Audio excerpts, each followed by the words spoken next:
দেখে মনে হবে রণক্ষেত্র বা সহিংসতা, কিন্তু এটি হজ করতে যাওয়া মুসল্লিদের সর্বোচ্চ নিরাপত্তা দিতে সামরিক কুচকাওয়াজ ও মহড়ার অংশ। বৃহস্পতিবার সৌদি আরবের মক্কার প্যারেড গ্রাউন্ডে নিরাপত্তায় নিয়োজিত সদস্যরা ঝালাই করে নেন নিজেদের দক্ষতা ও কৌশল। হজ ও কোরবানির আগে শেষ জুমার বিশেষ দিনে আল্লাহর কাছে হজ কবুল ও গুনাহ মাফের জন্য প্রার্থনা করেন হজ পালনকারীরা। আর মূল হজের আগে কাবা শরীফ তাওয়াফ সহ উমরা হজও পালন করছেন সবাই।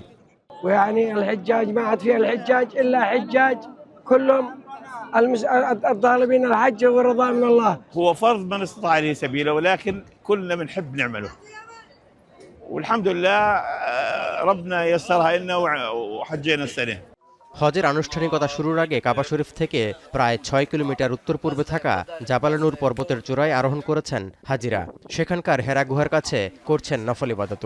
এই গুহায় বসেই কোরআনের প্রথম বাণী লাভ করেছিলেন মহানবী হযরত মুহাম্মদ সাল্লাল্লাহু আলাইহি ওয়াসাল্লাম, যার কারণে জাবাল নূর পাহাড় বা হেরা গুহাকে দোয়া কবুলের গুরুত্বপূর্ণ স্থান হিসেবেও মনে করা হয়। Got the chance to visit the Mount of Noor and the cave of Hira, where our beloved Habib sallallahu alaihi wasallam received the first revelation of Quran through Allah subhanahu wa ta'ala via Jibreel alayhi salam.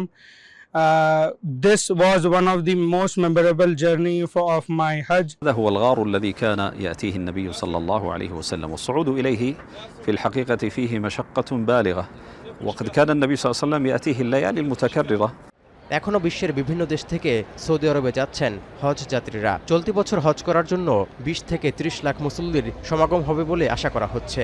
জিলহজ মাসের ৯ তারিখে পবিত্র হজে আরাফাতের ময়দানে সমবেত হবেন লাখ লাখ মুসল্লি। সেদিন হজের খুতবা বাংলাসহ ৩৫টি ভাষায় অনুবাদ করা হবে, যা ডিজিটাল প্ল্যাটফর্ম ও অনুমোদিত চ্যানেলগুলোর মাধ্যমে সম্প্রচার করবে সৌদি আরব। তৌহিদুর রহমান, এখন বিশ্ব।